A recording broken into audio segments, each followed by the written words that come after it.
هادي لولا أن هدانا الله وأشهد أن لا إله إلا الله وحده لا شريك له وأشهد أن محمدا عبده ورسوله يا أيها الذين آمنوا اتقوا الله حق تقاته ولا تموتن إلا وأنتم مسلمون وبعد. Hadirin jamaah Masjid Agung Al-Ukhwah Bandung yang Allah muliakan, juga para pendengar radio Tarbiyah Sunnah Bandung dan juga beberapa radio lain yang ikut merilai, pemirsa beberapa stasiun TV. Alhamdulillah kita kembali berjumpa untuk memulai pembahasan kitab Al-Aqidah Al-Wasithiyah susunan Syekhul Islam Ibn Taimiyah rahimahullah. Syarahnya kita akan ambil dari syarah Syekh Muhammad bin Shalih Al-Utsaimin rahimahullah. Sebelum kita masuk kepada pembahasan isi kitab, pensyarah yaitu Syekh Al-Utsaimin memberikan muqaddimah. Beliau berkata, wa qabla an nabda al-kalam ala hadhihi risalati al-'azimah nuhibbu an nubayyina anna jami'a risalati ar-rusul min awwalihim Nuhin alaihi salatu wassalam ila akhirihim Muhammadin sallallahu alaihi wasallam kulluha tad'u ila tauhid.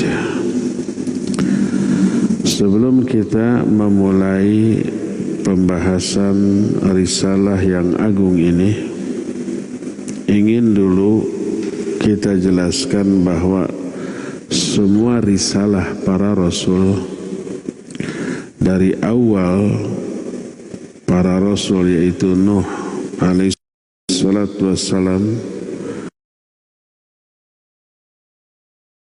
sampai rasul terakhir Muhammad sallallahu alaihi wasallam, semuanya mengajak kepada tauhid. Inti dakwah para nabi, para rasul adalah mengajak manusia kepada tauhid.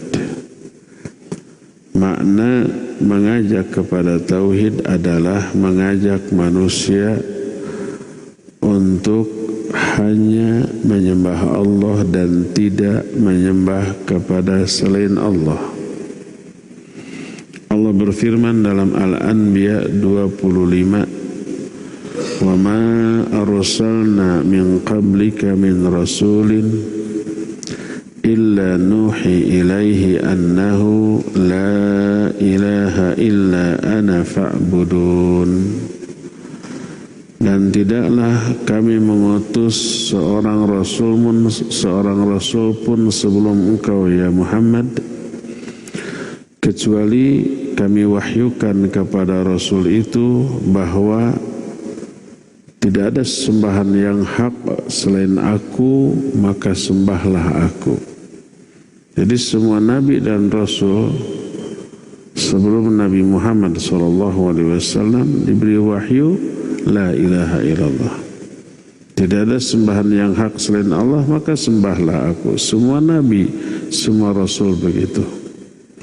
Walaupun syariatnya berbeda-beda, tapi inti dari dakwahnya satu, mengajak kepada tauhid, mengajak untuk mentauhidkan Allah, mengajak untuk mengesahkan Allah dalam hal ibadah, mengajak hanya beribadah kepada Allah dan tidak beribadah kepada yang lain.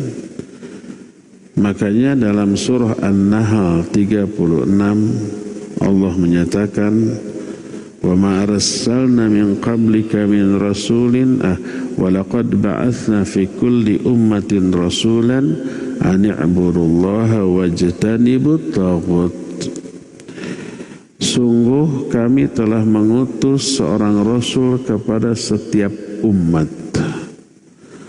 Rasul ini menyerukan ani'budullah, sembahlah oleh kalian Allah, wajtanibu taghut, dan jauhi oleh kalian taghut. Makna taghut sudah kita terangkan dalam konteks ayat ini, kullu ma ubida min dunillahi wa huwa radin. Segala sesuatu yang disembah selain Allah dan dia ridha disembah itu taghut. Baik itu makhluk hidup seperti jin dan manusia, ataupun benda-benda mati seperti pohon, seperti patung, seperti batu, atau apapun disembah, itulah taghut. Jauhi penyembahan kepada selain Allah dan hanya beribadah kepada Allah Azza wa Jalla. Jadi seluruh makhluk diciptakan untuk satu, yaitu untuk Allah Azza wa Jalla. Diciptakan untuk beribadah hanya kepada Allah. Diciptakan agar hati-hati mereka hanya terkait kepada Allah, mengagungkan Allah, takut kepada Allah, berharap kepada Allah, tawakal dan yang sejenisnya, sehingga hati ini terlepas, terbebas dari keterkaitan terhadap dunia selama dunianya itu tidak membantu mereka untuk mentauhidkan Allah Subhanahu wa ta'ala. Kalau toh ada yang diraih dari dunia, baik harta, jabatan, pangkat, kekuasaan atau apapun yang kita cari, yang kita raih dalam kehidupan dunia, itu sekedar alat. Alat untuk apa? Membantu manusia mentauhidkan Allah Azza wa Jalla. Kita ini makhluk, artinya ciptaan. Sebagai ciptaan kita milik pencipta, hatinya ataupun badannya, lahirnya, batinnya, jiwanya, raganya, semuanya milik sang pencipta kita. Oleh karena itu, maka dakwah para Rasul alaihi salatu wassalam untuk memperhatikan aspek ini hanya beribadah kepada Allah dan tidak menyekutukan Allah dengan sesuatu pun.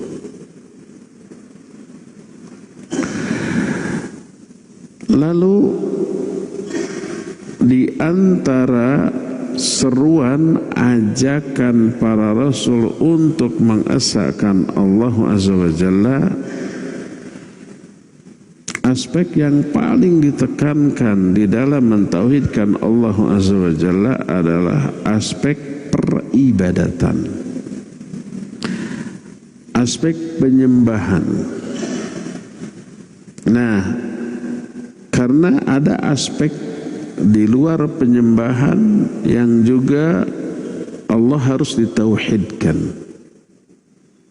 Makanya para ulama untuk memberikan penjelasan yang rinci agar tauhid ini benar-benar tegak di segala aspek, mereka memberikan penjelasan rinci, walaupun penjelasan para ulama beragam.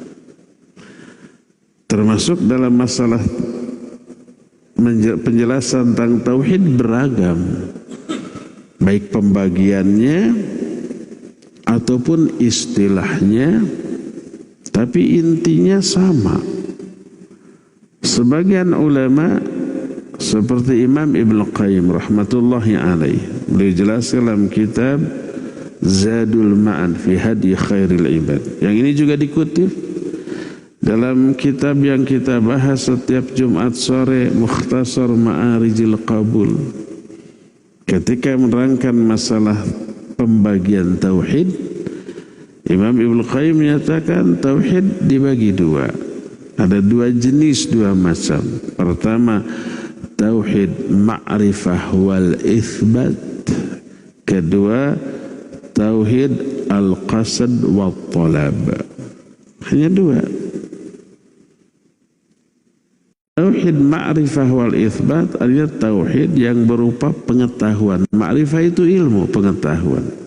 Itsbat itu menetapkan. Ini teori, hanya berupa pengetahuan.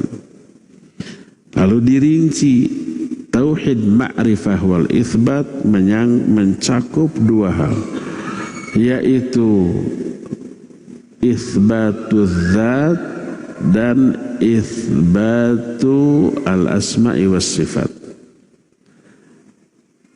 Nah, adapun yang kedua, tauhid al-qasad wa talab. Al-qasad itu maksud, tujuan. Talab itu tuntutan. Dan tauhid al-qasad wa talab artinya tauhid yang menjadi tujuan pokok dari semua tauhid dan tuntutan pokok dalam bertauhid, yaitu mentauhidkan Allah dalam penyembahan. Kalau tauhid ma'rifah wal itsbat berupa pengetahuan dan penetapan, mengetahui, meyakini tentang zat Allah dan sifat-sifatnya. Zat Allah diistilahkan dalam istilah lain dengan ar-rububiyah. Asma wa sifat, ya asma wa sifat. Tauhid al-qasad wa talab diistilahkan tauhid al-uluhiyah. Itu penjelasan Imam Ibnu Qayyim. Ulama lain menyatakan bahwa tauhid ada tiga, rububiyah, asma wa sifat, dan al-uluhiyah. Kok beda? Perbedaan itu hanya perbedaan metodologi, metode dan sistematika pembahasan. Urutan materi penjelasan, tapi intinya sama. Jangankan dalam masalah tauhid, dalam disiplin ilmu yang lain juga sama. Umpamanya kita belajar bahasa Arab, nahwu sharaf, buku-buku yang dikarang oleh para ulama banyak dan berbeda metodologinya, urutan materinya, silabusnya beda, tapi inti ajarannya sama.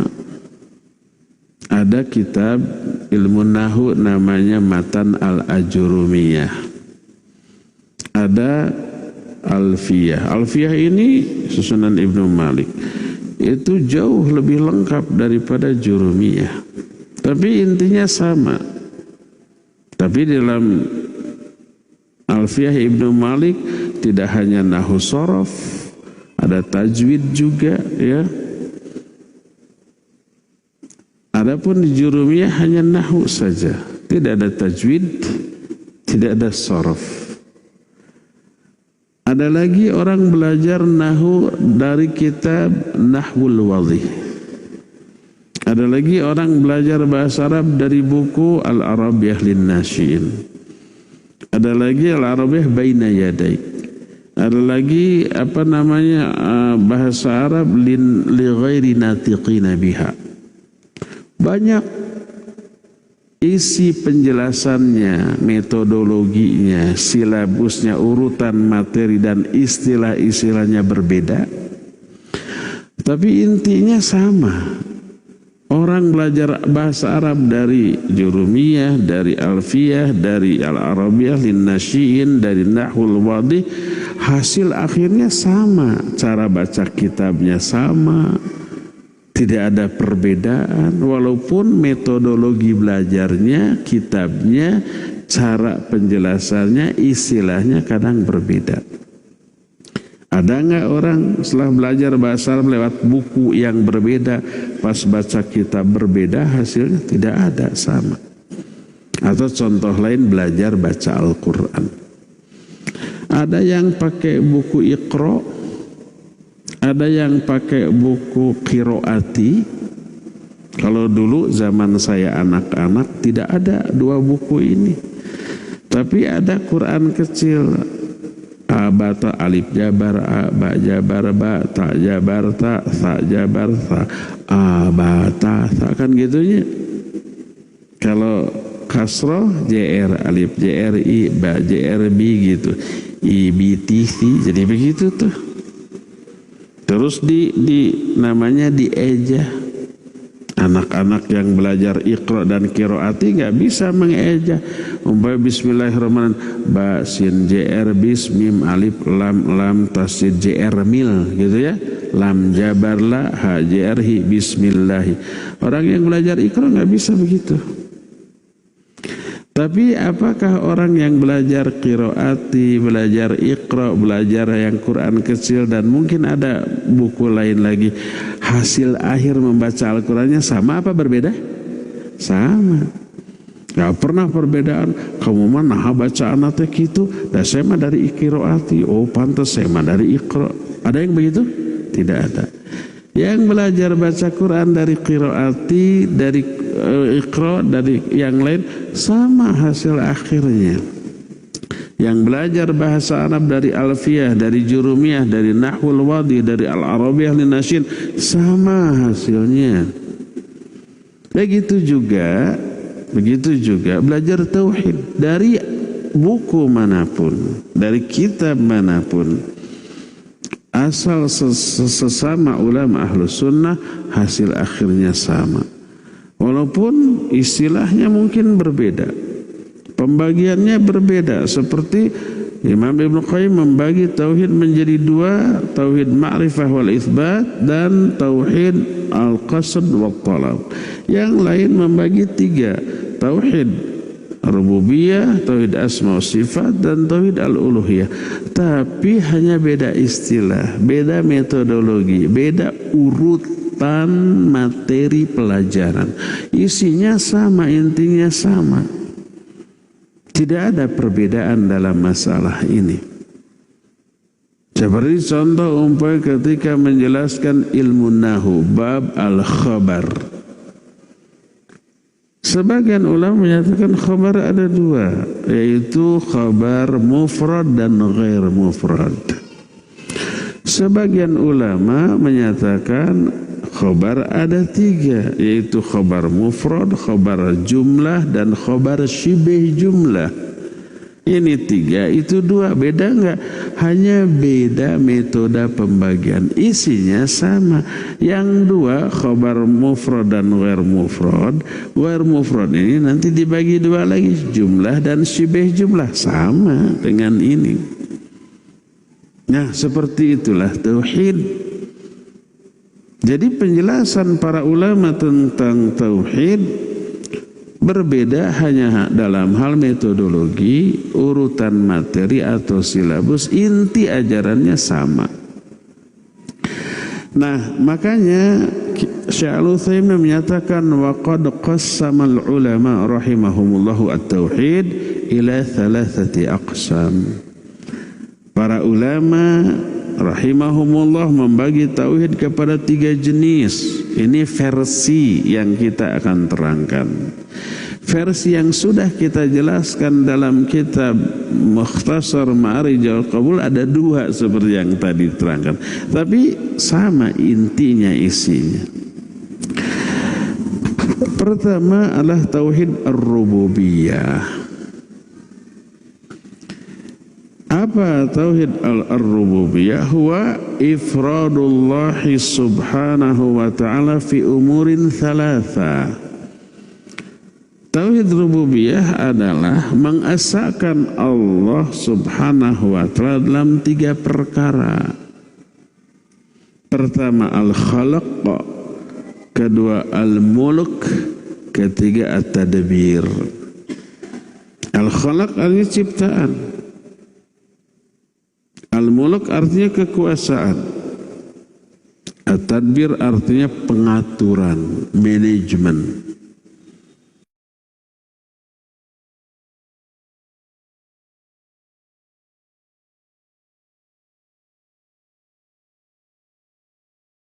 Allah satu-satunya penguasa, pemilik, nggak ada pemilik. Dan Allah satu-satunya pengatur, yang memanage, mengelola, mengatur seluruh alam dan kehidupan ini. Hanya Allah, tak ada yang lain. Meyakini Allah Esa dalam tiga hal ini berarti mentauhidkan Allah dalam hal ar-rububiyah. Lain kemana menghidupkan, mematikan, itu sudah masuk dalam tadbir, dalam hal mengatur.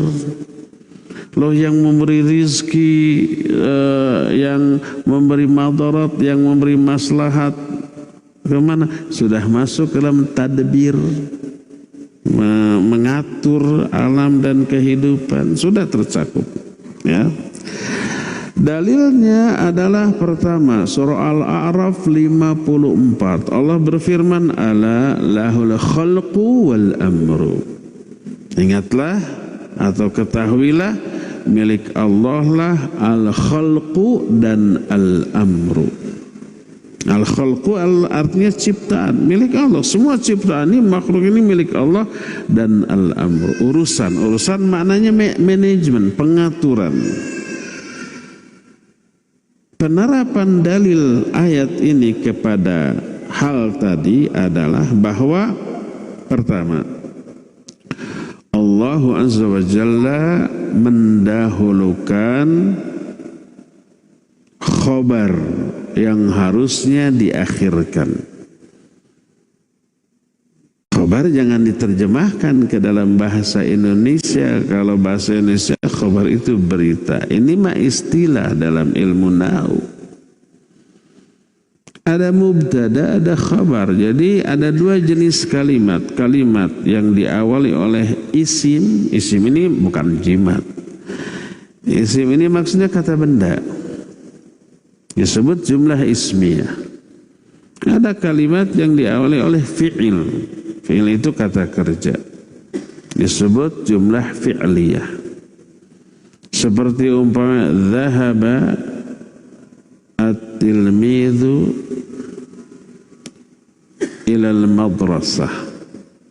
Telah pergi murid itu ke sekolah. Diawali oleh dhahaba fi'il. Fi'il itu kata kerja. Ini disebut jumlah fi'liyah. Karena diawali oleh fi'il. Ada lagi diawali oleh isim, oleh kata benda. Umpamanya at-tilmidhu jalisun. Murid itu sedang duduk. Awalnya ini isim. Isim itu kata benda. Disebut jumlah ismiyah. At-tilmidhu disebut mubtada. Mubtada itu isim yang ada di awal kalimat. Jalisun ini khabar yang menjelaskan keadaan si murid tadi. Oh, murid itu sedang duduk. Struktur kalimat ismiyah mubtada khabar. Mubtada dulu baru khabar.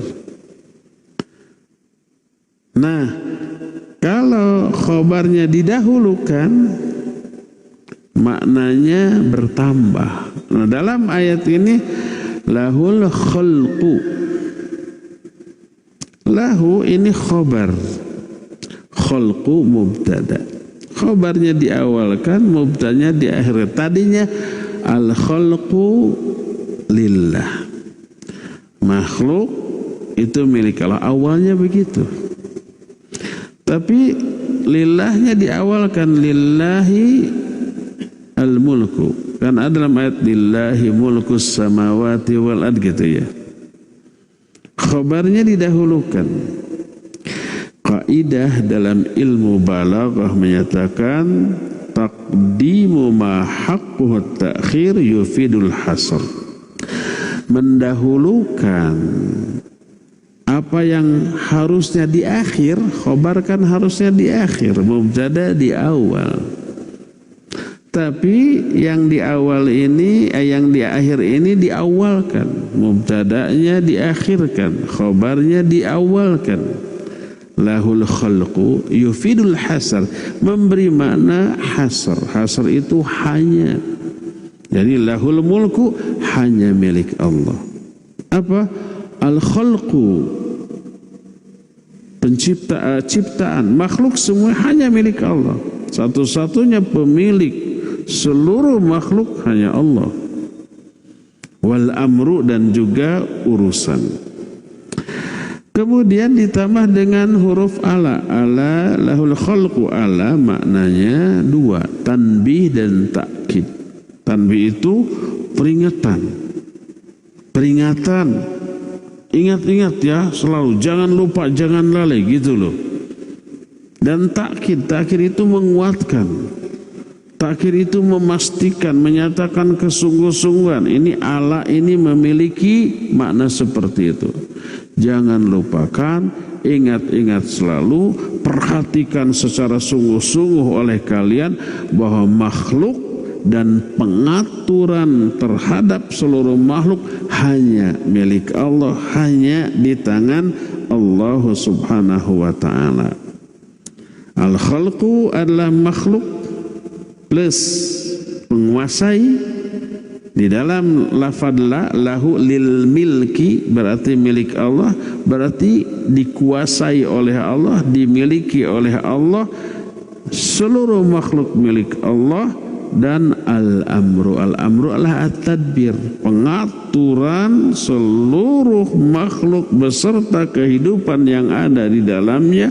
Ini semuanya milik Allah dan dikuasai oleh Allah Azza wa Jalla. Makanya ditambah di dalam ayat lain, al-mulku hanya milik Allah dalam surah Al-Jathiyah 27, walillahi mulkus samawati wal ard. Dan hanya milik Allah, ada hanyanya. Saya sudah pernah dan sering menjelaskan, mendahulukan kata yang harusnya ada di akhir, didahulukan, ada dua makna. Pertama ada makna khusus, yang kedua ada makna pengagungan atau mementingkan, diagungkan dan dipentingkan. Kaidah menyatakan taqdimul ma'mul 'anil 'amil yufidul hasr wal ihtimam. Mendahulukan kata yang harusnya di akhir, tapi didahulukan mengandung makna hanya dan penting. Saking pentingnya yang di akhir ini didahulukan.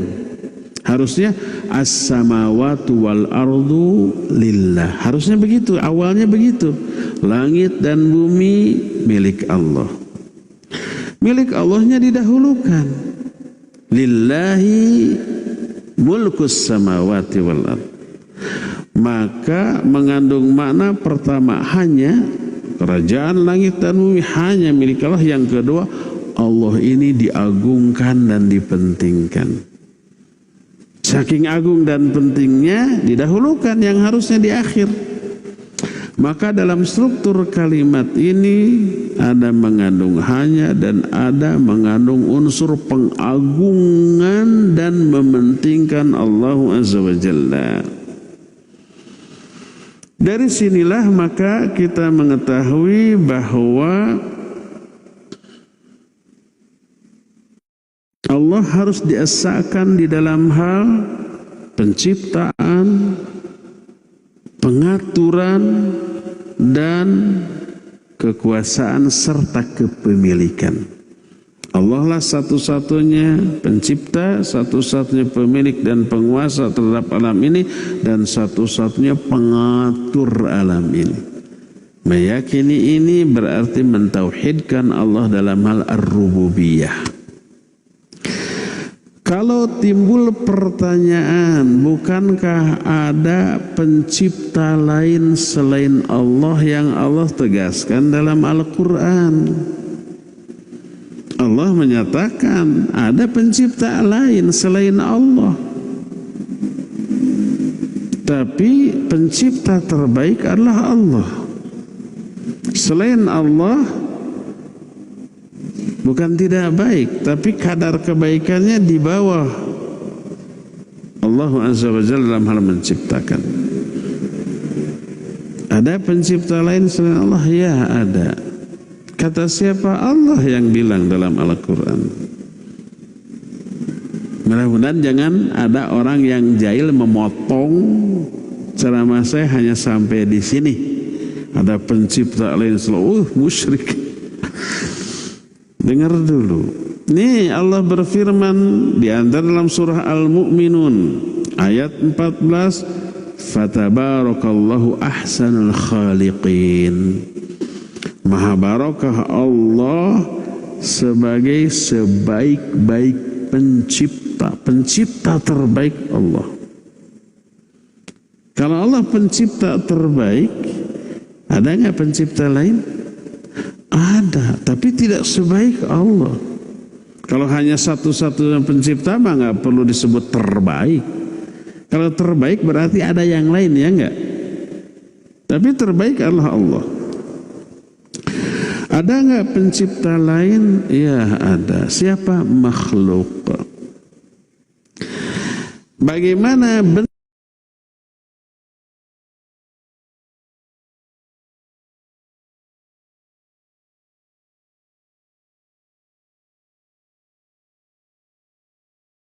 penciptaan atau ciptaan makhluk? Salah satunya adalah menggambar atau melukis makhluk hidup, atau yang lebih kuat lagi daripada itu, memahat atau mematung. Mematung artinya membuat patung, bukan ngajanteng kayak patung, tapi membuat patung. Itu oleh Nabi SAW mengutip perkataan Allah disebut menciptakan. Sebagaimana sebuah hadis. Hadis ini diriwayatkan oleh Imam Bukhari dan Imam Muslim dalam kitab Sahih Bukhari dan Sahih Muslim, diterima dari Aisyah radhiyallahu anha, berkata Rasul sallallahu alaihi wasallam, inna ashaba hadis suwar yu'adzabuna yaumal qiyamah wa yuqalu lahum ahyau ma khalaqatum. Sesungguhnya pembuat gambar ini, ada gambar makhluk hidup. Sesungguhnya pembuat gambar makhluk hidup ini akan diazab pada hari kiamat. Lalu Allah berkata kepada mereka, hidupkan apa yang telah kamu ciptakan ini. Allah menyebut menggambar makhluk hidup dengan sebutan menciptakan. Ada ciptaan lain selain ciptaan Allah, yaitu ciptaan manusia dalam bentuk menggambar makhluk hidup, apalagi membuat relief, terserah apa istilahnya, atau patung yang lebih real lagi, termasuk manekin, ya. Manekin jelas nggak kayak orang. Nah, itu nanti pembuatnya akan diazab pada hari kiamat, lalu dikatakan hidupkan apa yang telah kamu ciptakan ini. Allah menyebut perbuatan itu dengan sebutan menciptakan.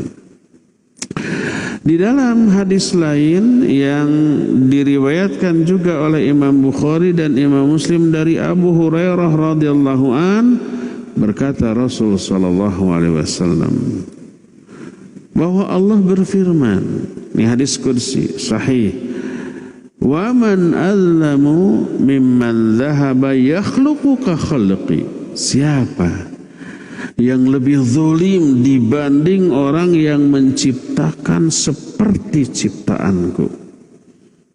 Maknanya membuat gambar, apalagi patung makhluk hidup, patung manusia kayak patung binatang kayak gitu ya. Pokoknya makhluk hidup yang Allah ciptakan, dibikin gambarnya, lukisannya, dibikin juga patungnya. Allah mengatakan itu menciptakan, dan itu perbuatan paling zalim.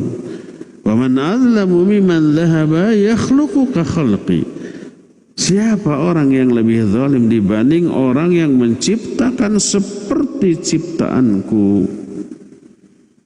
Jadi manusia pencipta atas kreasi mereka dalam kreasi yang terlarang. Orangnya disebut pencipta.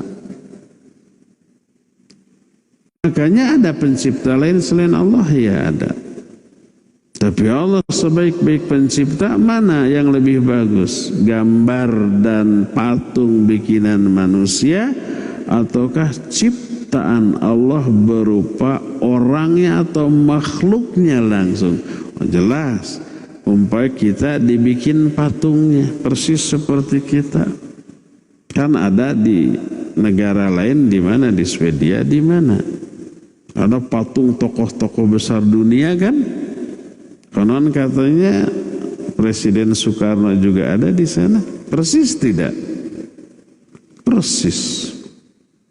Mana yang lebih bagus? Patung Presiden Soekarno atau orangnya Presiden Soekarno? Tentu saja lebih sempurna dan lebih bagus orangnya. Jadi Allah disebut Ahsanul Khaliqin, sebaik-baik pencipta. Manusia bisa mencipta? Bisa, mampu. Tapi kan terlarang. Iya, walaupun terlarang mereka menciptakan. Ada nggak patung dan lukisan makhluk hidup di dunia ini? Banyak. Siapa yang menciptakan? Manusia. Kok bisa dikatakan menciptakan? Allah yang mengatakan itu melalui lisan Rasul sallallahu alaihi wasallam dalam hadis qudsi tadi. Nih, hidupkan apa yang telah kamu ciptakan. Orang yang paling zalim adalah orang yang menciptakan seperti ciptaanku. Itu penjelasan yang pertama, bahwa ada pencipta lain selain Allah, dan pencipta itu diancam dengan azab yang dahsyat. Yang kedua, nah ini yang hari Selasa yang lalu kita membahas ini di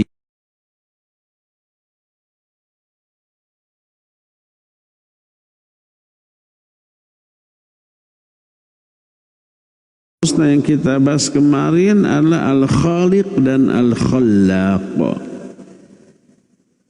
Penjelasan ini belum tuntas. Nanti untuk Selasa depan dilanjutkan, masih Khaliq, dan ada kaitan dengan nama lain selain Al-Khaliq, Al-Bari dan Al-Musawwir. Al-Khaliq, Al-Bari, Al-Musawwir itu satu paket. Karena dalam Al-Khaliq mengandung Al-Bari dan Al-Musawwir. Setiap menciptakan pasti membentuk ciptaannya. Al-Musawwir, Al-Bari itu tuh. Nanti ada lanjutan perbedaannya dengan Al-Khaliq. Kemarin ketika kita menjelaskan makna Al-Khalaq, menciptakan, ada dua maknanya. Pertama, yang dimaksud menciptakan itu mengadakan sesuatu yang tadinya tidak ada dan berkreasi terhadap ciptaan tanpa contoh sebelumnya. Ini makna menciptakan. Allah menciptakan langit dan bumi. Maknanya langit dan bumi tadinya tidak ada, lalu diadakan oleh Allah dan berkreasi atas seluruh yang terkait dengan langit dan bumi secara detil, ukurannya, bahannya, bentuknya, tanpa contoh dari siapapun, karena tidak ada langit dan bumi sebelum itu. Berkreasi. Ya Allah mengadakan yang tadinya tidak ada, ya berkreasi terhadap apa yang Allah adakan. Itu maksudnya menciptakan. Dan menciptakan dengan makna ini tak ada yang mampu kecuali Allah. Makhluk tidak mampu. Makhluk bisa mengadakan tapi mencontoh. Makhluk membuat umpamanya pesawat terbang, teorinya mencontoh burung ciptaan Allah. Makhluk membuat baik motor ataupun mobil kendaraan, mencontoh binatang-binatang yang berlari kencang di darat. Makhluk umpamanya membuat kapal selam, mencontoh siapa? Ikan-ikan yang Allah ciptakan. Seperti itulah, ya. Nah, Allah menciptakan dalam arti mengadakan yang tadinya tidak ada dan berkreasi atas segala hal secara detail tentang ciptaannya itu. Itu makna menciptakan yang pertama. Makna menciptakan yang kedua adalah mengada-adakan sesuatu yang tidak terbatas terhadap sesuatu yang sifatnya fisik, tapi juga perbuatan, tapi juga ucapan. Kata Allah, wa yakhluquna ifka, mereka menciptakan ifka. Ifka itu dusta. Dusta diciptakan oleh mereka, oleh manusia.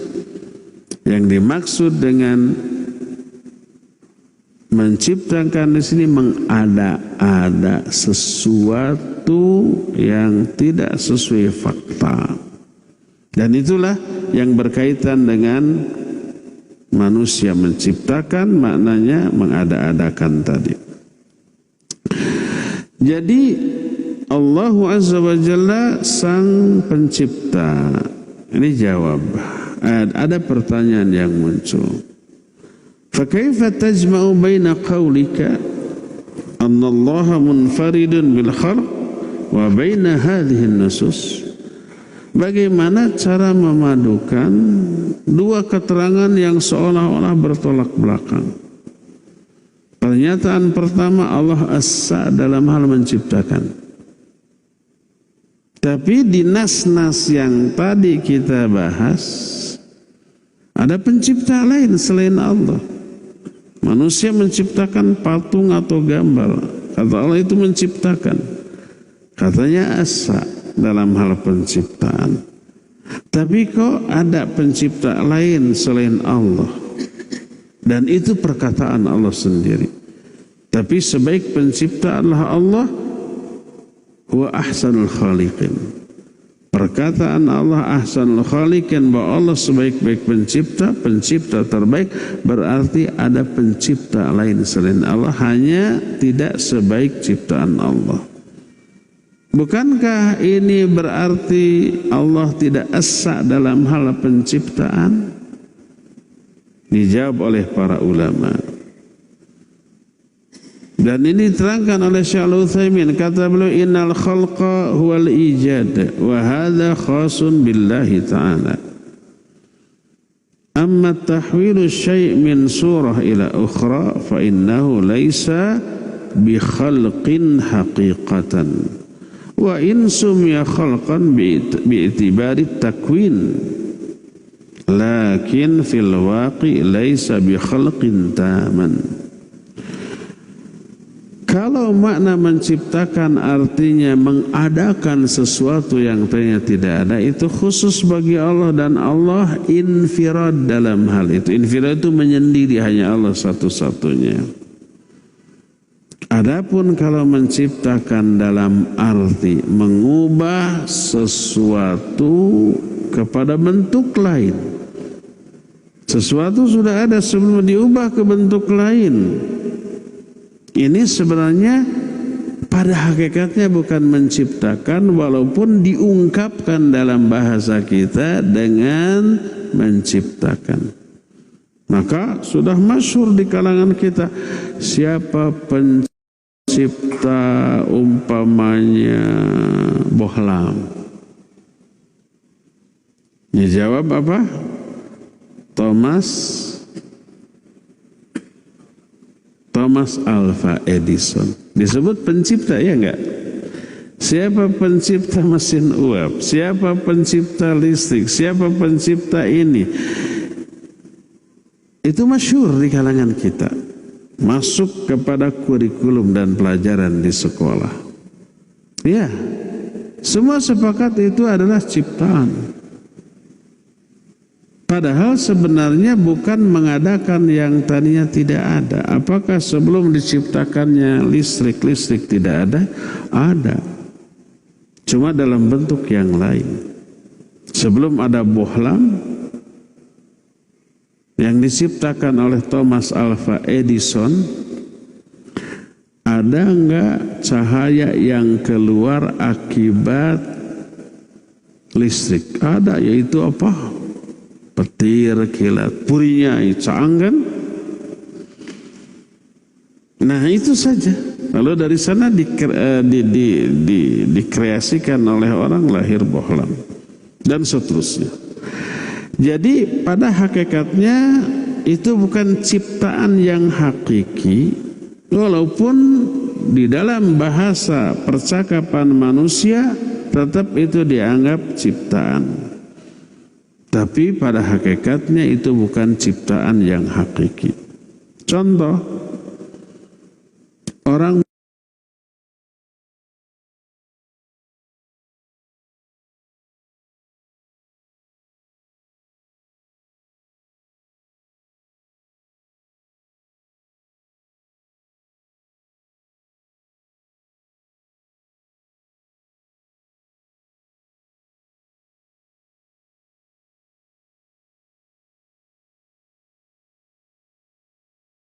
yang tadinya bentuknya tidak karu-karuan, kayu ini dihasilkan dari pepohonan, kemudian dikreasikan, dibentuk sedemikian rupa menjadi kotak pipih dengan ketebalan sekian.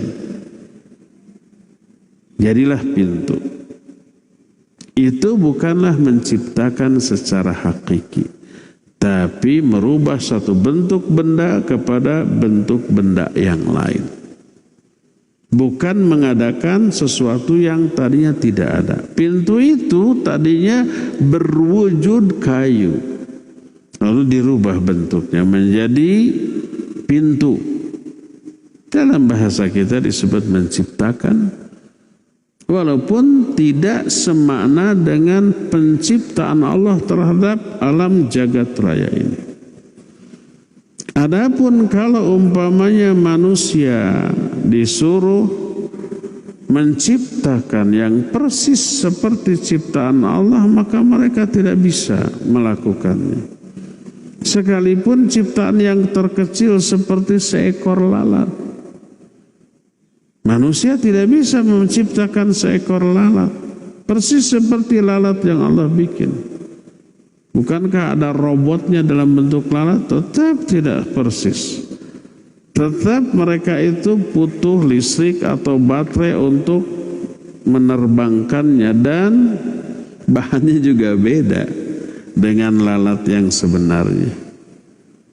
Maka Allah Azza wa Jalla berfirman dalam surah Al-Hajj ayat 73, Ya ayuhan nas duriba mathalun fastami'u lah innal ladzina tad'una min dunillah la yakhluqu dzubaba walau ijtama'u lah wa in yaslubhumudz dzubabu syai'an la yastanqidhuhu minhu dha'ufat talib wal matlub. Hai manusia, telah diberikan perumpamaan bagi kalian, dengarkan. Sesungguhnya orang berhala-berhala yang kalian sembah selain Allah, baik patung atau jin atau orang yang sudah mati atau pohon, mereka itu tidak mampu menciptakan walaupun seekor lalat, sekalipun mereka semua berkumpul saling membantu untuk membuat itu. Enggak. Bahkan apabila sesembahan itu dirampas oleh seekor lalat tentang apa yang mereka miliki, sesembahan itu tidak bisa mempertahankan haknya dari rebutan.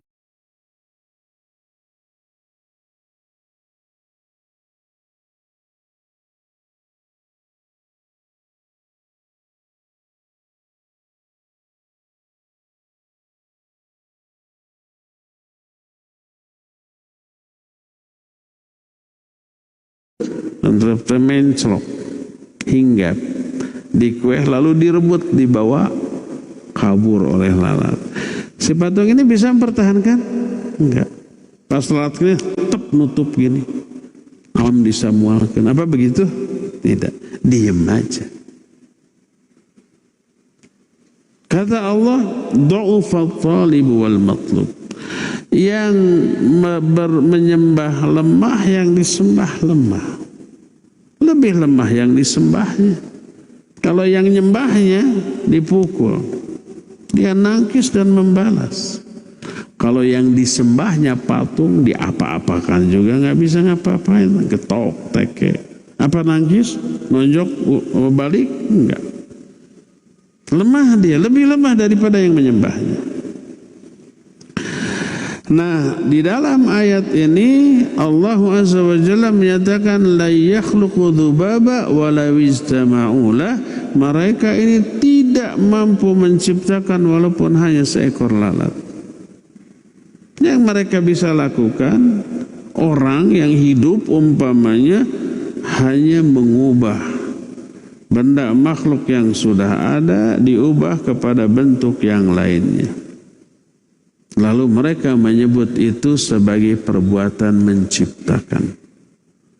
Allah tidak mengingkari bahwa itu menciptakan, oke, nggak apa-apa. Kalian menganggap itu menciptakan dan itu adalah ciptaan kalian, dan Allah lah tetap sebaik-baik pencipta. Manusia tidak bisa membuat seperti ciptaan Allah. Menyerupai ya, tapi tidak sesempurna ciptaan Allah Subhanahu wa ta'ala. Oleh karena itulah maka yang dimaksud ada pencipta lain selain Allah, yang dimaksud menciptakan itu tidak sesempurna ciptaan Allah, karena makna menciptakan di sana hanya mengubah satu bentuk kepada bentuk lain, mengubah satu bahan kepada bahan yang lain, maka itu pun secara bahasa disebut menciptakan. Tapi tetap tak ada yang sesempurna ciptaan Allah. Dengan demikian yang dimaksud Allah infirad dalam hal menciptakan. Infirad itu satu-satunya. Maksud menciptakan di sana adalah mengadakan sesuatu yang tadinya tidak ada dan berkreasi atas apa yang diadakannya itu tanpa contoh sebelumnya. Kalau itu makna menciptakan, itu khusus bagi Allah. Allah esa dalam hal itu. Tapi kalau yang dimaksud menciptakanlah merubah satu bentuk kepada yang bentuk lain, ya manusia juga bisa melakukannya, walaupun tidak akan sesempurna ciptaan Allah Subhanahu wa ta'ala. Maka disebut Allah lah sebaik-baik pencipta. Ya. Inilah poin yang pertama tentang salah satu kandungan rububiyah Allah, yaitu menciptakan. Allah esa dalam hal menciptakan. Tak ada yang mampu menciptakan seperti yang Allah ciptakan, dalam arti mengadakan sesuatu yang tadinya tidak ada dan berkreasi atas hal tersebut tanpa contoh sebelumnya. Ini yang pertama. Yang kedua tadi, salah satu kandungan dari tauhid ar-rububiyah adalah dalam hal kepemilikan. Allah satu-satunya pemilik di alam jagat raya ini. Makhluk tidak memiliki apapun. Tapi bukankah Allah juga menyatakan makhluk memiliki sesuatu? Seperti dalam surah An-Nur 61, ini adab dalam berkehidupan, bersosialisasi. Kita boleh makan di sebuah rumah tanpa izin pemiliknya. Di rumah-rumah tertentu, rumah orang tua, rumah paman, rumah uwa, rumah adik, rumah kakak, rumah keponakan. Termasuk adalah rumah-rumah yang kuncinya kamu miliki. Walaupun dimiliki sementara. Umpama ada orang punya rumah mau mudik lama, mungkin sepekan, mungkin sebulan. kuncinya dititipkan ke kita. Tolong jaga. Bisa aya nu mangku gitu ya. Bisa dicuriin. Bisa nanti pulangnya loh rumah saya sudah nggak ada, dicuri orang, bisa gitu. Maka kita boleh makan dan minum apapun makanan minuman yang ada di rumah yang kuncinya dititipkan ke kita. Allah mengistilahkan kamu memiliki kuncinya. Surah An-Nur ayat 61, au ma malaktum mafatihahu, atau rumah-rumah yang kuncinya kalian miliki. Walaupun milik sementara selama dititipkan saja, pemiliknya pulang lagi ya bukan milik kita lagi, milik si pemilik. Rumah-rumah ada pemiliknya ya. Dalam bahasa kita memiliki rumah itu ya. Kita memiliki rumah, memiliki motor, mobil, sepeda, HP, memiliki ya. Dan Allah mengakui itu milik. Termasuk umpamanya zaman baheula ya. Kalau zaman sekarang tidak ada. Hamba sahaya itu milik tuannya. Dan Al-Quran menyatakan au ma malakat aimanuhum, atau hamba-hamba sahaya yang kalian miliki. Hamba sahaya itu milik bagi Tuhan. Jadi makhluk memiliki apa yang mereka miliki, baik benda mati ataupun makhluk hidup memiliki. Makhluk hidup seperti hewan-hewan ternak, binatang peliharaan itu milik tuannya. Memiliki orang seperti hamba saya milik dari tuannya. Memiliki benda mati seperti rumah, kalau zaman sekarang mobil, motor dan seterusnya. Jadi ada pemilik lain selain Allah. Tapi kenapa disebutkan Allah Esa dalam hal memiliki? Bagaimana memadukan dua keterangan ini? Satu keterangan menyatakan Allah Esa dalam hal kepemilikan, tak ada pemilik selain Allah. Tapi keterangan lain menyatakan kata Allah manusia memiliki rumah, memiliki kunci, memiliki hamba sahaya. Bagaimana memadukan dua hal ini? Ketika menerangkan hal ini berkata para ulama, al-jawabu annal jam'a bainahuma min wajhain. Jawabnya adalah memadukan dua keterangan ini ada dua sisi penjelasan. Sisi yang pertama kita akan jelaskan di pertemuan yang akan datang. Sekarang sudah habis waktunya. Cukup penjelasan ini sampai di sini dan kita masih punya sisa waktu untuk bertanya jawab. Apabila ada pertanyaan dipersilakan. Wa sallallahu ala nabiyina Muhammadin wa ala alihi wa ashabihi wasallam.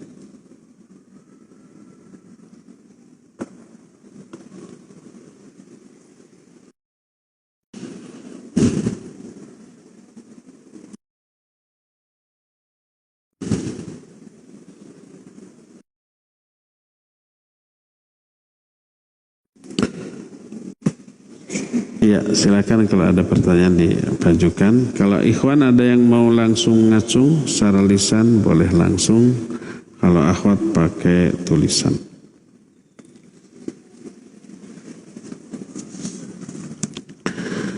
Pertanyaan pertama.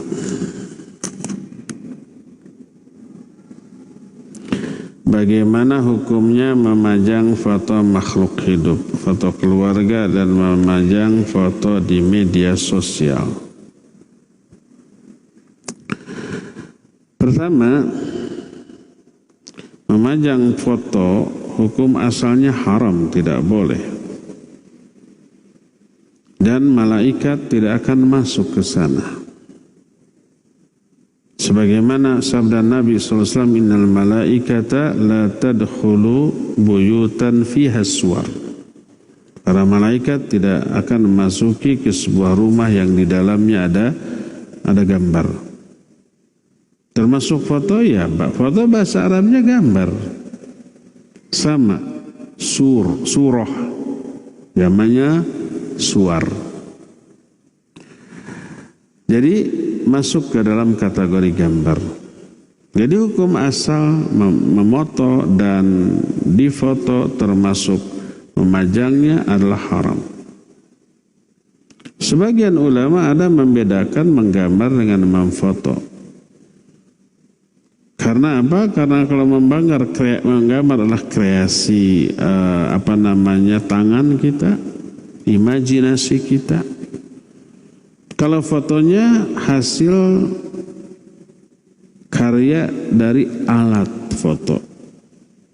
Orang yang tidak melukis, tidak bisa menggambar pun memoto mah bisa. Anak kecil bisa. Tinggal pijit, cetrek. Sebagian ulama membolehkannya dengan dalil dibolehkannya kita bercermin. Ada cermin, di sana ada bayangan kita ya. Ada. Foto itu persis sama seperti itu, apalagi video.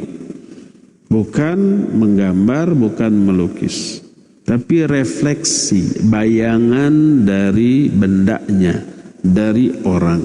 Sebagian ulama membolehkan. Nah, akan tetapi kalau umpamanya foto tersebut diperlakukan dengan perlakuan yang secara syar'i terlarang, maka tidak boleh. Seperti untuk hiasan dipajang, apalagi dikultuskan. Apalagi ada keyakinan kalau ada foto orang ini setan semuanya kabur. Contohnya memajang foto ulama yang soleh, wali Allah, yang menjadi panutan umat, ada fotonya atau bahkan ada lukisannya. Kadang ada lukisan dipajang. Diyakini setan kalalabur, takut sama ulama ini. Padahal bukan kabur, demen aja dia. Maka tidak boleh. Atau untuk apa ya? Namanya littafakhur. Untuk berbangga-bangga. Terlebih umpamanya ada unsur riya terhadap amal soleh yang pernah kita lakukan. Lagi sholat tahajud dipoto, celak dipajang. Kalau ini nyaris tidak ada. Orang memajang foto lagi di sholat nyaris tidak ada. Tapi ada orang sedang melakukan amal soleh agar semua orang di dunia tahu, lalu difoto, lalu dipajang. Ada? Amal soleh apa itu? Haji atau umroh. Ya depan Ka'bah ceklek. Apalagi berdoa. Acting doanya ya enggak? Ada orang lihat, tolong fotokan saya. Dijebewin. Doa enggak? Udah lihat. Jelek, sekali lagi. Pura-pura lagi. Lalu itu dipajang. Untuk apa? Namanya litafakhur. Untuk berbangga-bangga dengan amal soleh.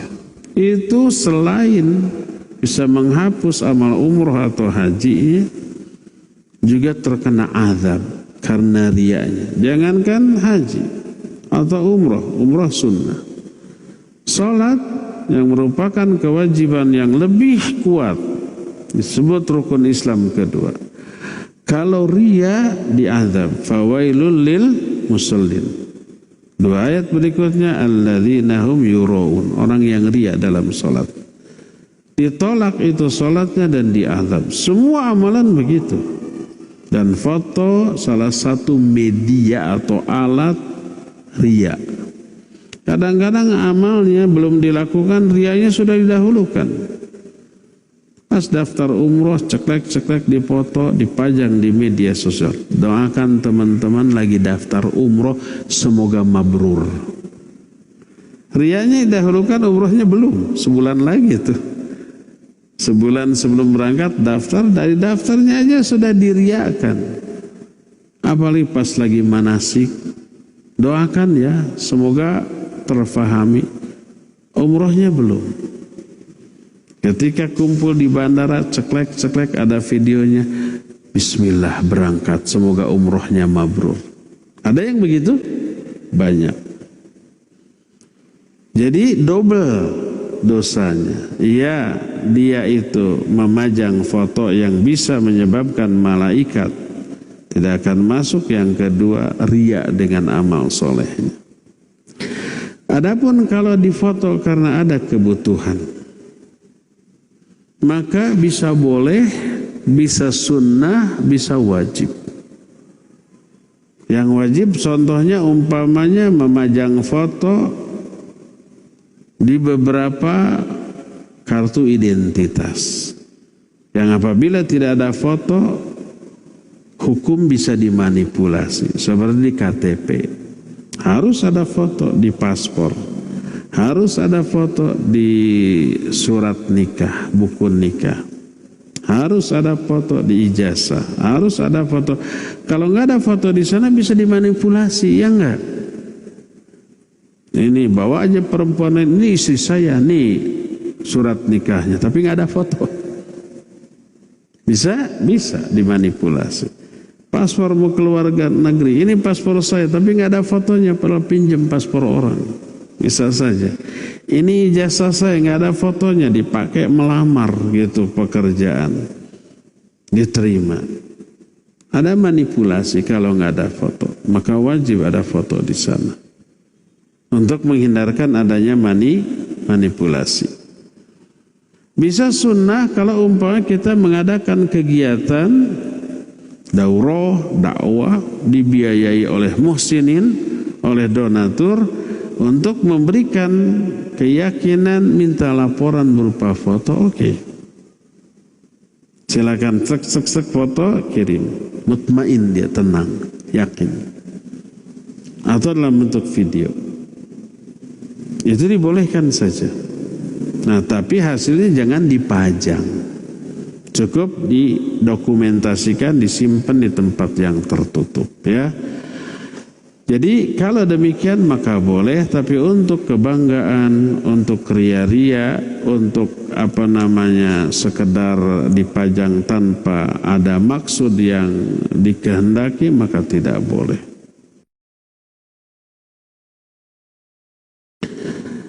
Mertua saya sering sekali memanggil anak saya dengan sebutan rajanya nenek. Apakah perbuatan tersebut bisa merusak akidah? Tidak. Itu saking sayangnya aja, ya. Saking sayangnya orang sering disebut dengan sebutan yang lebay, yang berlebih-lebihan, ya. Disebut ini sang raja, ini mah kaisar, ini mah dasar si orang hebat, gitu ya. Ini mah dasar bidadari, padahal orang biasa bukan bidadari. Maka tidak apa-apa.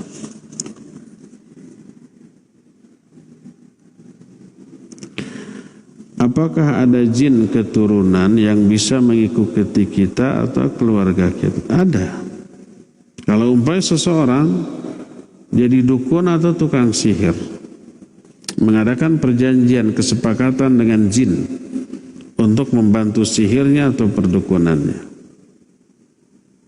maka ketika si orangnya mati, tukang sihirnya atau dukunnya mati, jinnya gimana?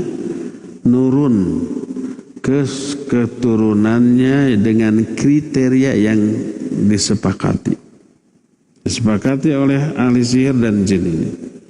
Belum tentu anaknya, mungkin cucunya, mungkin cicitnya, mungkin turunan keberapa yang kriterianya pas dengan kesepakatan. Makanya tak heran kalau ada anak kecil tapi istilah indigo, ya. Anak kecil bisa melihat ini, bisa melihat itu. Karena apa? Karena jin yang dulu pernah mengadakan perjanjian dengan nenek moyangnya, mungkin kakeknya, buyutnya di atasnya gitu, itu mengadakan perjanjian kalau orang ini mati jinnya nurun ke salah satu turunannya yang sesuai dengan kriteria. Mungkin ada, mungkin. Nah, adanya fenomena indigo itu kayak begitu. Bagaimana cara mengusirnya? Ajarkan ke anak indigo ini tauhid. Suruh dia menghafal Al-Quran, banyak ngaji, banyak zikir. Maka jinnya dijamin tidak akan betah, dia akan meninggalkan. Samalah dengan orang gitu ya. Umpamanya kita punya sahabat,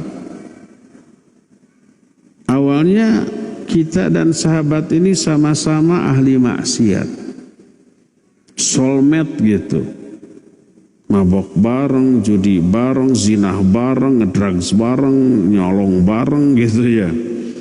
Kitanya tobat, kita tinggalkan semua itu, kita ganti ke masjid ngaji terus. Soulmate kita nggak ingin berpisah, ngikut kita, tapi dia tidak tobat. Dia tetap mabuk, dia tetap judi, dia tetap ngedrugs gitu, dia tetap melakukan banyak maksiat. Ngikutin kita ke masjid, betah nggak? Nggak akan betah. Dengar kita baca Quran, dia dengarnya inginnya musik, dengarnya baca Quran, nggak betah. Akhirnya nggak seru ngikutin orang, akhirnya terputus persahabatan. Akhirnya dia pergi meninggalkan kita.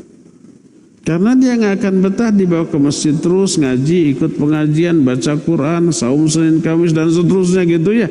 Malam bangun tahajud, nggak betah, keganggu, lagi tidur ini bangun malam baca Quran, tahajud, nggak betah. Pasti dia pergi. Jin juga begitu.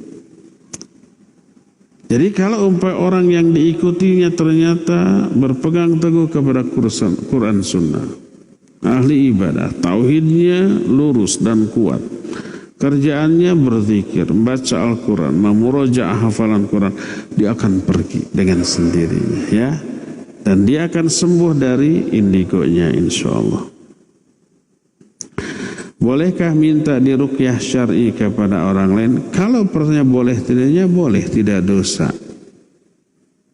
Tapi kehilangan kesempatan masuk surga tanpa hisab. Salah satu syarat masuk surga tanpa hisab tidak minta diruqyah. Bukan tidak diruqyah. Kalau ada orang datang, saya ruqyah kamu ya, nggak apa-apa, karena kita nggak minta, biarkan.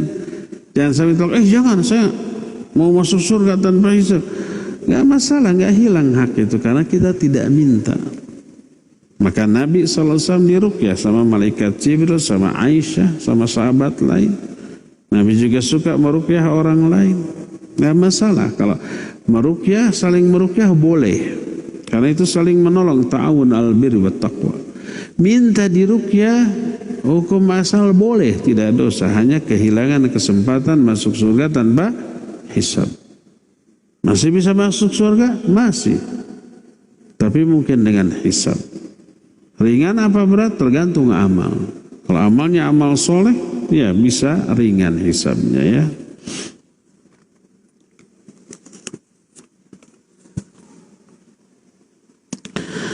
Ketika suami pensiun mendapatkan uang pensiun lalu kita simpan untuk kebutuhan sehari-hari dan tabungan anak sekolah. Terus makannya gimana kalau disimpan? Setelah 1 tahun harus dikeluarkankah zakat malnya? Tergantung. Jadi gini, kalau sudah terkumpul sejumlah nisab. Sekarang nisab itu katakan 84 gram emas. Kalau 1 gram emas sekarang 1 juta, saya nggak tahu harga emas. Anggaplah 1 juta ya. Maka nisabnya berarti uangnya itu sejumlah 84 juta. Kalau sudah terkumpul tabungan 84 juta, mulailah dihitung haul. Pas terkumpul itu umpamanya tanggal 1 Syawal. Udah dihitung.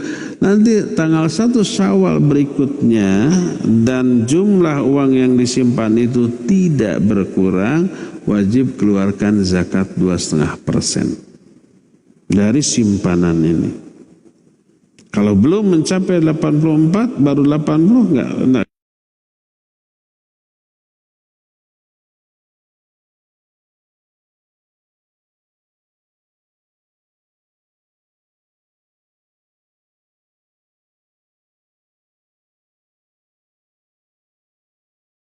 Tahun. Satu di antara dua syarat ini belum terpenuhi, belum wajib zakat. Ya, apapun sumber uangnya, baik gaji yang masih bekerja atau pensiun atau warisan atau hasil jual barang ratusan juta gitu ya. Pas hasil jual barang disimpan 200 juta, jual mobil umpamanya disimpan 200 juta. Dihitung kapan itu disimpan. Setahun kemudian masih tetap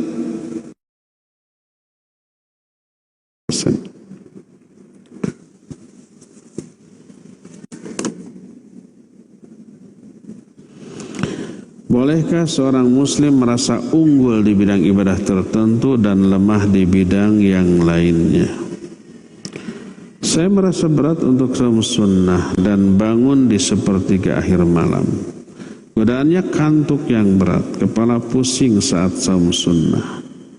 Tapi saya merasa mudah ringan untuk ibadah sosial, misal infak sedekah,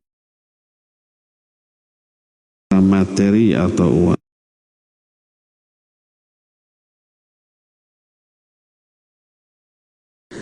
Kalau ibadah tersebut hukumnya sunnah, maka meninggalkannya tidak dosa.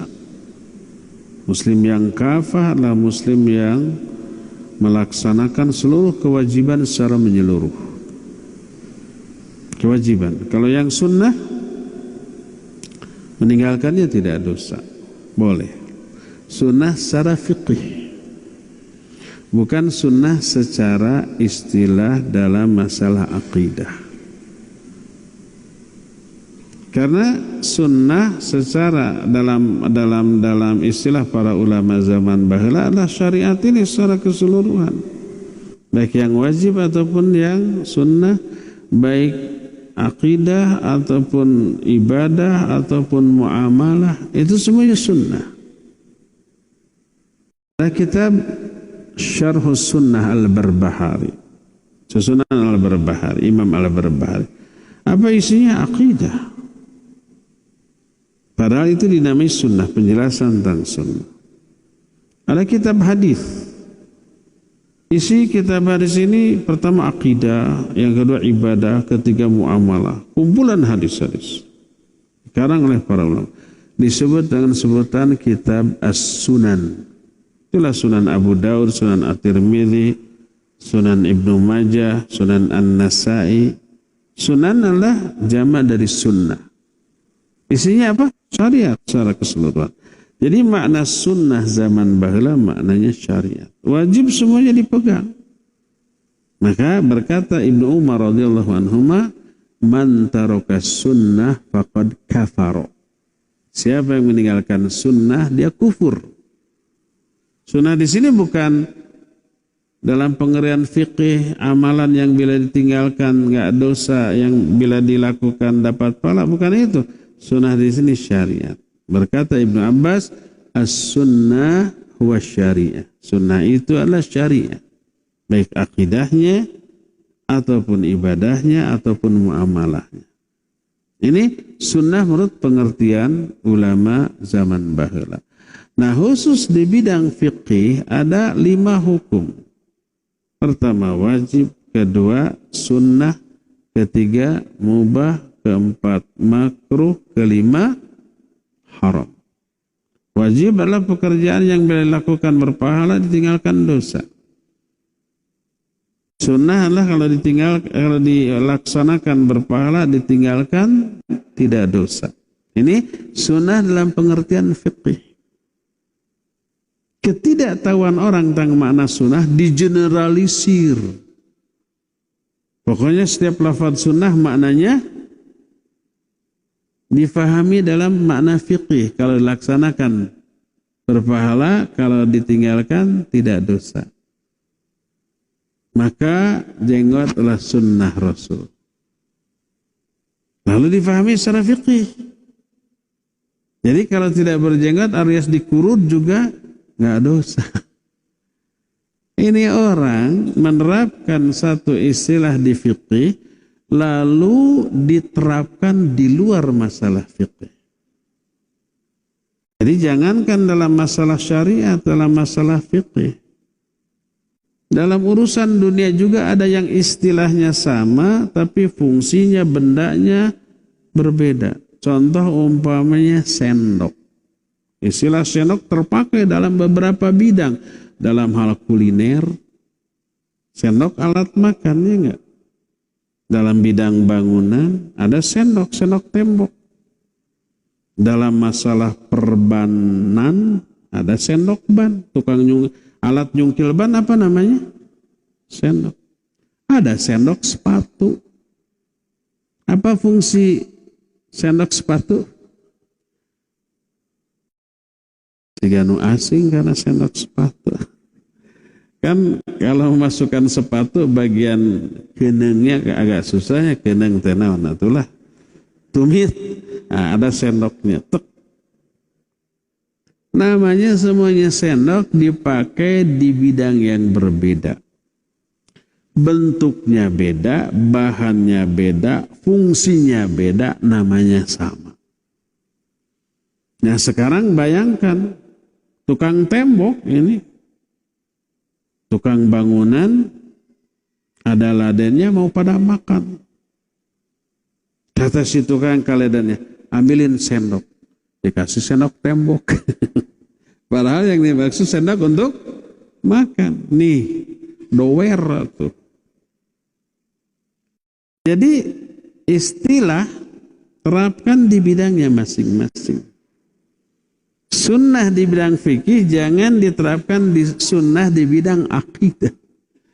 Nanti ketika memahami perkataan Ibnu Umar, man taraka sunnah faqad kafara, siapa yang meninggalkan sunnah dia kufur, berarti yang tidak tahajud kafir. Yang tidak saum Senin Kamis kafir. Yang tidak rawatib kafir. Bisa begitu nantinya. Itu karena apa? Mengeneralisir istilah. Nggak boleh, ya. Makanya kan ada tuh pedangdut. Dia ngerti sunnah. Jangan diwajibkan. Karena dia memahami sunnah dalam masalah fikih diterapkan dalam masalah akidah. Ya ngaco jadinya. Sama dengan makan pakai sendok tembok nanti. Jebol nih bibirnya, doer. Nah, jadi kalau ada orang di kalangan kita yang tidak mampu saum Senin Kamis, tidak mampu tahajud, sebenarnya tidak berkaitan dengan fisik. Fisiknya kuat. Orang ini kalau Ramadan gimana? Saum apa tidak? Saum pasti. Kunang-kunang apa tidak? Di sini tadi disebutkan, saya merasa berat saum sunnah. Godaannya kan kepala pusing saat saum sunnah. Kalau saum Ramadan pusing apa tidak? Tidak. Jadi ini aspek psikis, bukan fisik. Tingkatkan iman. Cari motivasi. Kalau umpet termotivasi saum, dijamin hilang itu pusing. Termasuk umpamanya berat mau bangun sepertiga akhir malam. Tapi pas ada Piala Dunia, berat apa tidak? Tidak. Nago gue. Bahkan direncanakan sejak siangnya tidur. Pas ba'da Isya langsung tidur. Pasang alarm jam 1 karena mainnya jam 1. Begitu bangun 12:30 langsung bikin cikopi sa panci. Biar nggak ngantuk. Untuk Piala Dunia usahanya keras.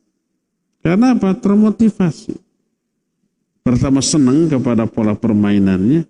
Kedua ada tim yang sedang didukung. Ketiga nanti punya bahan obrolan besok dengan teman-teman. Kalau nggak nonton nggak bisa ngomong besok.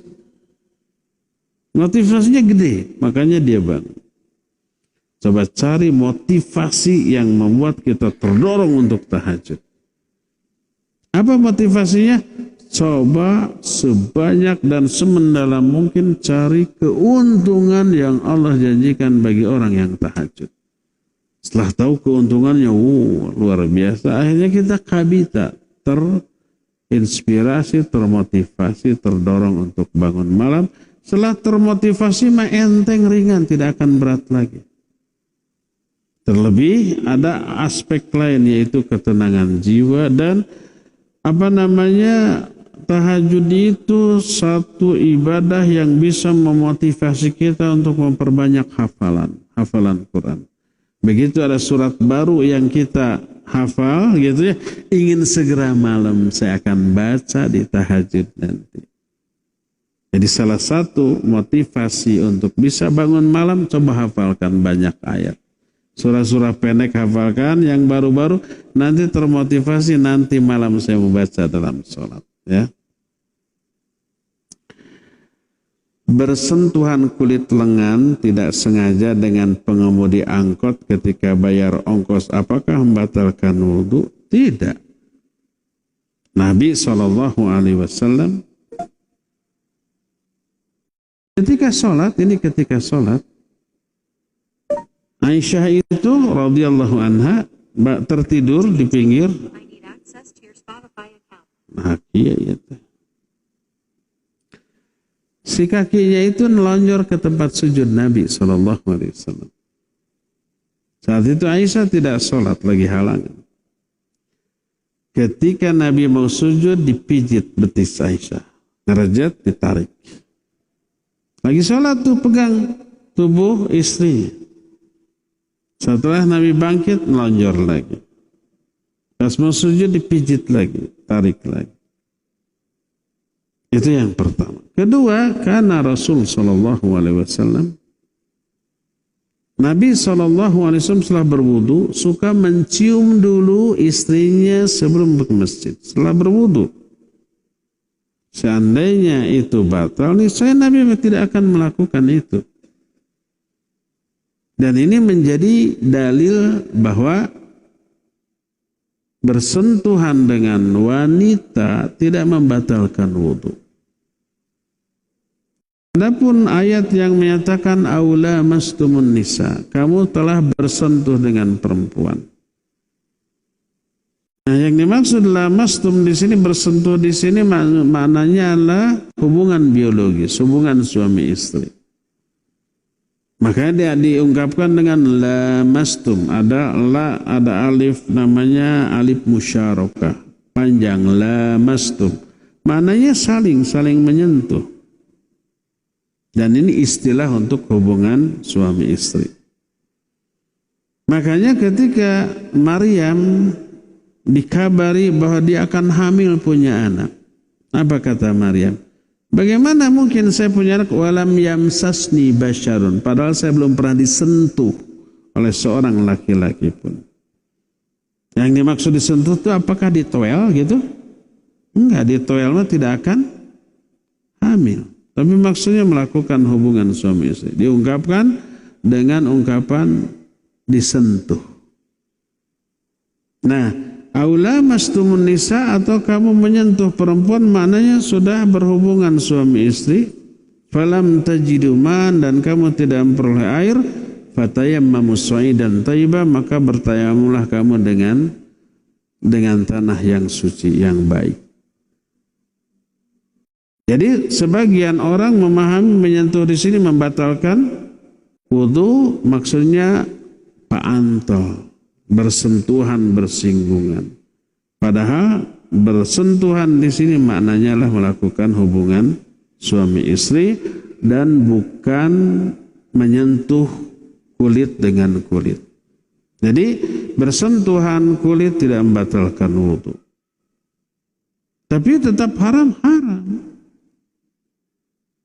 Kata Nabi SAW, kalau kalian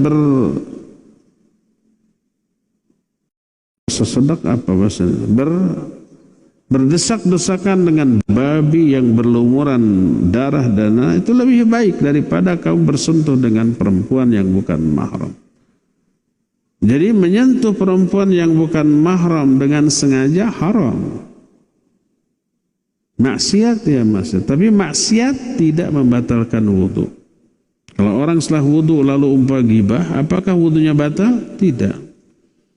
Kalau sudah berwudu berdusta maksiat. Apakah wudunya batal? Tidak. Maksiat tidak membatalkan wudu. Tapi tetap haram, jangan. Jangan karena kata Ustaz juga tidak batal wudu, terus saya gibah setelah wudu. Ditegur, nggak boleh gibah, dosa. Kata Ustaz juga tidak batal wudunya. Betul, wudunya tidak batal, tapi dosa.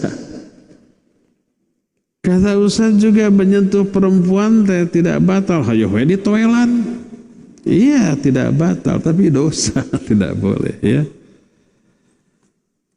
Allahu a'lam. Cukup ya sampai di sini. Mohon maaf tidak semua pertanyaan terjawab. Saya jam 11 ada janji dan waktu kita sudah habis. Subhanakallahumma hamdik. Asyhadu an la ilaha illa anta astaghfiruka wa atubu ilaik. Walhamdulillahi rabbil alamin. Wassalamualaikum warahmatullahi wabarakatuh. Yuk belanja di TS Mart. Dengan belanja di TS Mart, Anda turut berpartisipasi dalam dakwah yang